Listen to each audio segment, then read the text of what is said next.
Alright, so welcome back guys, welcome to your first time here. I'm Vision Hero Barnett here for you guys in our video.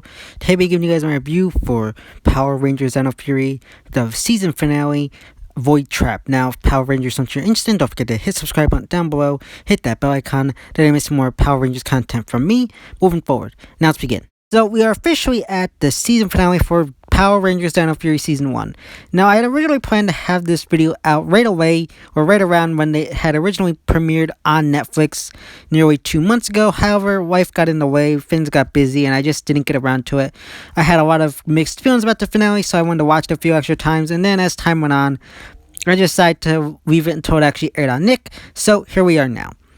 So, we got to the finale. Now, I know there was kind of a two-parter with Waking Nightmares. I'm going to go more into that episode when I do my whole season review. That'll be coming out soon. But it picks up there where Void Knight had noticed the power of the morphin grid and kind of got to the point of being like, alright, F this, I'm finished trying to collect the Sporix Beast, and that the morphin grid along with the Ranger powers will give me enough power to hopefully resurrect Santara, I think her name is. I always get it confused. The woman in the cryopod in his base. So he goes on with that plan. Now, in return, he resurrects Boomtower and pretty much sets into motion his final plans. Now, meanwhile, you got the Rangers who are trying to figure out. They realize that they need. Void Knight's got a final plan coming on, and they realize that he's trying to use Dr. Akanda's technology to, try and get his machine to work. So they decide to talk her into, helping them so that they can lure Void Knight into a trap and take him out.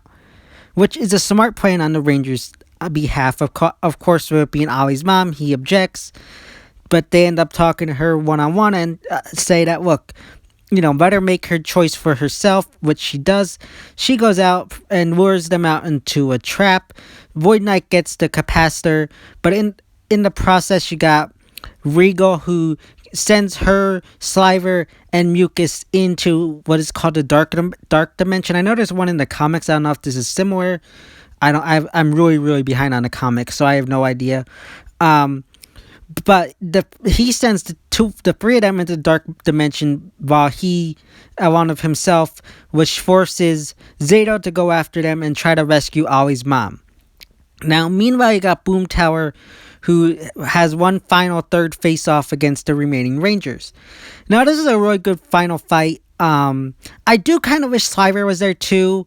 I understand it probably has to do with footage reasons, but I really think it would have been a cool thing to see the two of them fight off against the Rangers, plus he's a really goofy character. So I think it would have been a great, combined attack, but between the two generals and the Rangers. But, we got what we got, and honestly, I think it was good. We got some good attacks, a good sequencing, and I like how they acknowledged the fact that Ion had never fought Boomtower in the midst of it. So I really liked how they brought that up into play. That was something that I was curious if they would bring that up. So they did actually acknowledge it here, that this is the first time he fought Ion. So I really like that. But you got the Rangers who are fighting Boomtower, and got Amelia who finishes them off with the aid of the other 4 Rangers. Now, I really like this, and I'm going to dive more deeper into this in my season review, but I feel like they've made Amelia the more second in command for Dino Fury.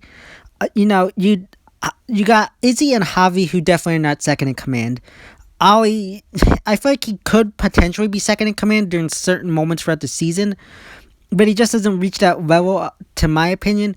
Whereas Amelia in this episode kind of demonstrated more of leadership, second in command, mode. It definitely could be Ion in season 2, but since he's new, we haven't seen that. I definitely feel like Amelia is more the second in command. But like I said, I'll get more into that in my season review.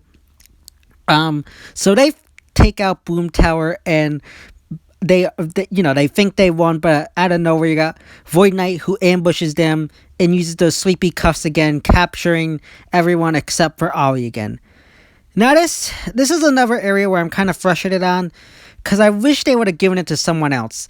I mean, we've already seen Ollie face off we didn't like we've already seen this whole thing where Ollie's alone. He has to face them. The other Rangers are captured. I wish they would have used another Ranger. Like I said, Amelia kind of has been shown to be the second in command. I feel like it should have been her over the rest of the Rangers. Now I know that kind of comes into conflict later on with how the story plays out with Dr. Kanda, but I just feel like it should have been her or Ion over Ollie. I feel like it would have made more sense story wise. Or at least character wise. I just didn't like the fact that they made Ollie the one who survived that again.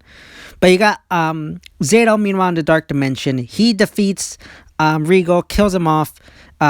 He rescues Dr. Kanda and leaves Slifer and Mucus, behind. So yeah, you got that going on. He returns from the Dark Dimension to find and regroups with Ollie back at Dino Henge, where they realize that Void Knights hooked the four other Rangers up to a machine to extract their power and tap into the power of the morphin grid to resurrect Santara. Now, you got the three of them who come up with a plan. You got Zayto joins in to try to stop him. However, he is end up inadvertently captured by Void Knight as well, which again leaves Ollie to face off against Void Knight. Again, I wish they had Ollie be captured and then have Zayto have the final face off against Void Knight. I just didn't like that. I get what they're going for, Dr. Kanda and Ollie, but I feel like again this should have been a Zayto versus Void Knight final fight, and it just felt out of place. But you got Ollie and Dr. Kanda who work together, disrupt his process and break his machine so he can't fully resurrect Santara. At which point, in the process of this, it also destroys Dino Henge, and the Rangers' identities are revealed to Dr. Akanda. And this kind of goes into why it kind of had to be Ollie, because it reveals his identity to Dr. Akanda, where I feel like they could have saved that. Like, you didn't have to have Ollie be the only Ranger staying behind. They could have just done that for the unmorphing sequence where they finally demorph in front of her. Then it's revealed. Again, I just feel like they could have done that instead of having it be Ollie-centric here. I just feel like it should have been Zayto facing off against him, or, like I said, Amelia. But you got the Rangers demorphed, and you got Void Knight, who pretty much is like pissed off at this point. He's like, screw this. Tells the henchmen to kill him off, and you got the Rangers who go off and fight Void Knight. Now, this is really cool, because I really like this, because the Rangers have no Ranger powers at this moment. So they're forced to fight Void Knight one-on-one, unmorphed. And I really, really like these fights in the season finales, especially when it's the Rangers having no powers and taking on the bad guy. I like it in Ninja Storm, where they use their regular ninja powers instead of ranger powers to take down low four. I always really like it when they use their civilian and everyday powers or abilities to take down the villain rather than just using their ranger powers. It's just something different that you don't really see from PR. But you got a good fight between the two of them. You got Izzy, who uses her athletic ability, destroys the machine, and you got Void Knight and who tries to teleport it away and inadvertently does so, and he is believed to be destroyed / defeated, as his sword is left in the ground nearby, and the Rangers pretty much are victorious there. So it was a very well done finale. You do get the point of the Rangers no longer having the power. However, that is sort of I don't know how I totally feel about this, because after they defeat Void Knight and everything's done, and pretty much you got the Green Morphin Master who returns and grants them their powers back, revealing that their fight isn't over yet in regards to Sporks, collecting the Sporks, which makes sense. I like that ideology, and honestly, I'm okay with it. I wasn't sure how I felt about it originally, because I feel like I felt like they needed a way for the Rangers to get their powers back, but when you think about the fact that the Morphing Masters watch over the Rangers, they see everything that happens. They know that the war's not over. They realize that they need their power. The Morphin Masters can give them their power back. So it makes sense. And then, of course, you got the ending where, a call comes in from the Ranger hotline. They go off to fight the new Sporex. And one of my favorite things about the finale is how they referenced the whole once a ranger, always a ranger. I really loved that part. That was a really great touch. It didn't really need to be there, but I appreciate and like that they acknowledged that point, and so it felt like it was a really good point and moment for that to happen. And I also like the whole connecting it back to the whole Knights of Rathcon thing, where it's, once a night, always a night, and using it as once a ranger, always a ranger here. Really great stuff. Of course, you got the cliffhanger here with it revealed that Santara's pod is back in Area 62 along with Void Knight's helmet. Pretty much leaving his whereabouts ambiguous right now. I feel like we all know he's returning for season 2 in some capacity. I mean, I think we'd all be shocked if he didn't. So we all know that's coming. Overall, I think this is a solid finale. Nothing like great spectacular. It felt more kind of like, I don't know. It was good, a little bit anticlimactic, but at the same time, I did enjoy it. It had its issues, but at the same time, I appreciate it, and it did have some good stuff in there that I definitely liked. It had, the Rangers facing off against Boomtower. You got Zayto having to go off on his own mission.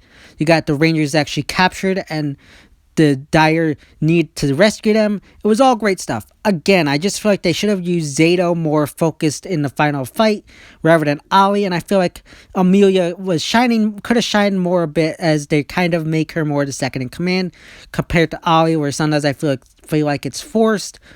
So I really did kind of wish that they had left those characters involved instead of Ollie. But overall, like I said, it was a decent and solid finale. If I had to give this episode a grade for being a finale, I'd give it a 4 out of 5. Definitely a good finale. Definitely not amazing or great, but definitely is a solid finale for season 1 and definitely leaves things in a good way to come back for season 2. But I know your thoughts and opinions about Dino Fury season 1 finale, Void Trap. Let me know all your thoughts and opinions about the episode in the comment section down below. So yeah, guys, that's my review for Power Rangers Dino Fury Season 1 Finale, Void Trap. As always, if you guys video, don't forget to give it a big thumbs up and share. Don't forget to hit subscribe button down below. Hit that bell icon. Then miss more Power Rangers content from me moving forward. And go follow me on Instagram and Twitter, which is linked in that section of my YouTube channel. As always, been Vision Hero Boy Entertainment, and I'll see you next time.